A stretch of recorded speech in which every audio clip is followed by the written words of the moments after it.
people are artists and activists.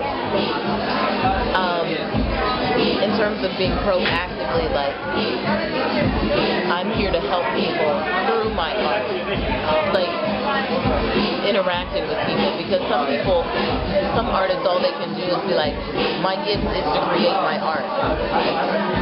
And I may not go to the people and be like, I make my art, let's make it together. Right, but they may do their art and make it available, you know, or just be like, I write, and that's what I can do. I can't communicate, I can't talk, I can't, you know, I can't change the world through discussion with you, but you can read my work. Right. You know, so, but I definitely think there's a strong connection, you know. And which would you say you are? I would say that I'm an activist and an artist. I would say that I'm a healer.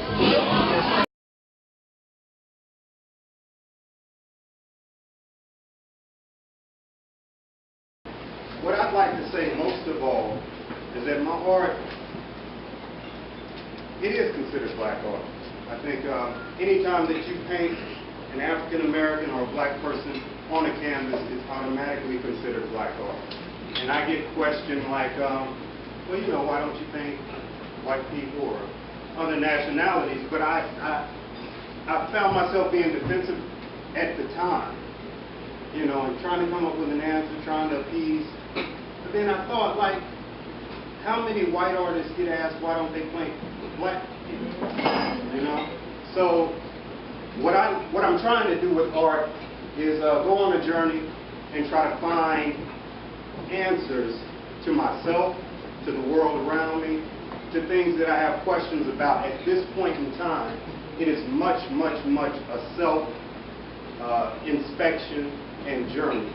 So the majority of my art is going to come from that. So it's going to portray African American people. However, what I would like to do at the end of this journey is produce art that is seen by anybody that looks at it. It's just art. No matter who's on the canvas, what color. Do you feel it's like important that you explain your artwork, or do you think it speaks for itself? I think it's important for me to kind of speak to where I am, you know what I'm saying, with it. Not so much like go through every piece and say this is what I was thinking on this piece, but just like my vibe in general, like what I'm about. And like he was saying, just to kind of give people a feel of like a more deep knowledge of like the whole deal. Right. Like, so yeah, it's definitely got benefits. I don't mean to interrupt. No. I always, funny things about certain artists that I've read, novelists too, write about somebody reads their work and they do it, and 10 years later the work holds an entirely different meaning than it did the first time they did it. Right. So it's like that expansive time in between doing it and then talking about it, and then, you know, some sort of period of time later, like, changes the whole feel that you have with it. Yeah. You get that, yeah? Yeah, because it's like perspectives, like, you know, so many different perspectives and people coming from different places.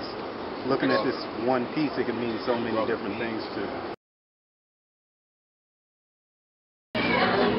Poets! There's a billboard prostituting on the corner of North Philly and Gentrification.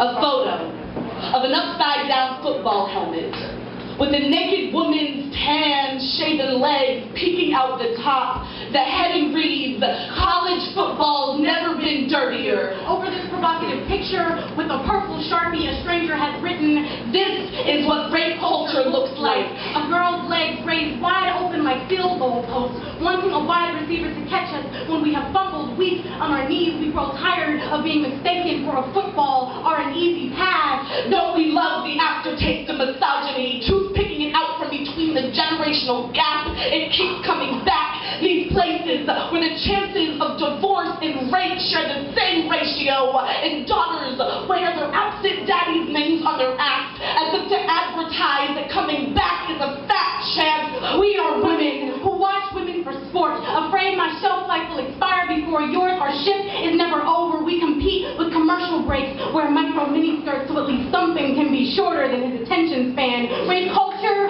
looks like a remote, looks like a pause button, so boyfriends can pause and play us when they please. We like our men muscular and dominant, to gag us when we're screaming too loud, torture me like Hera, spank me when I've been naughty, when I loved myself more than I sucked your dick. Forgive me for not convincing myself that I wanted it, deserved it, asked for it. I am ring card girl. Fight for me, I will circle you religiously.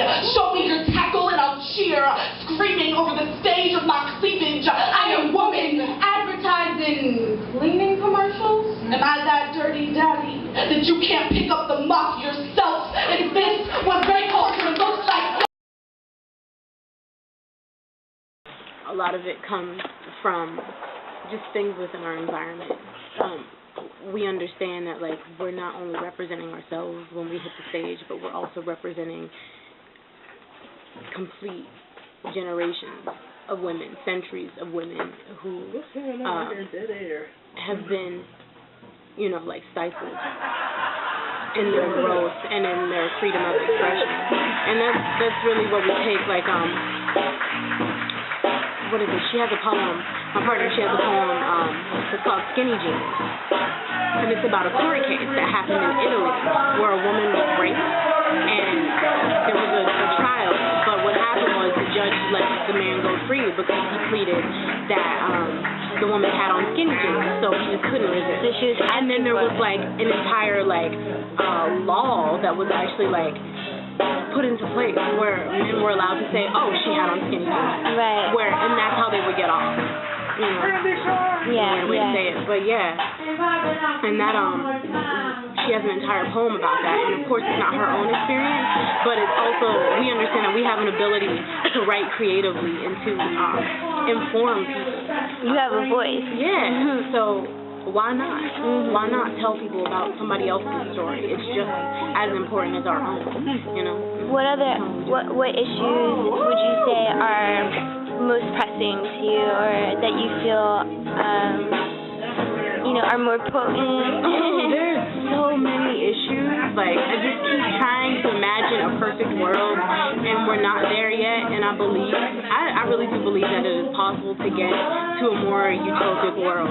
But there are just a lot of things I see wrong are in the education system, where women and just young girls are not able to have their voices expressed openly, especially whenever they're in a male-dominant environment. Men tend to just kind of like dominate conversation, even in just like small ways like that. Like small talk, yeah. Yeah, even in small talk, women can be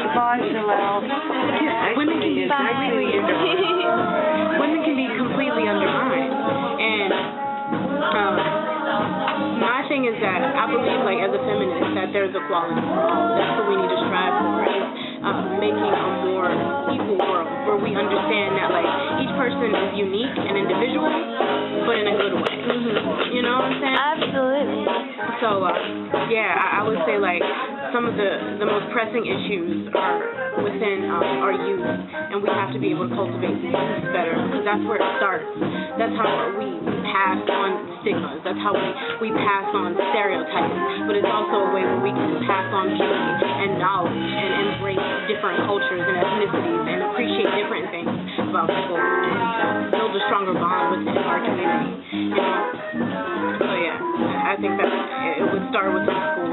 What's your experience been like with fourth wall? Like, what would you say? Man. Yeah. Fourth wall. You know what? I want to say that it's like the 2010 Renaissance, because Elijah has given an opportunity for every spectrum of art to be celebrated. And the fact that, like, in the last Fourth Wall Art Salon event that we had, we were the only people in our category. We were the only poets. Right. You know, like, there were breakdancers, but they were the only ones showcased in their category. Yeah, so it's like, you're going to get to hear something good in this category, but you're going to hear good walling. Right. And this is it. So enjoy this. You're going to get to hear a little bit of drumming. You're going to get to hear a bass player. You're going to see some dancers. You're going to get some artwork. Like, and I haven't seen that in a long time. All under one roof. Under one roof. A lot of it. I mean, most of the time it's like you get to see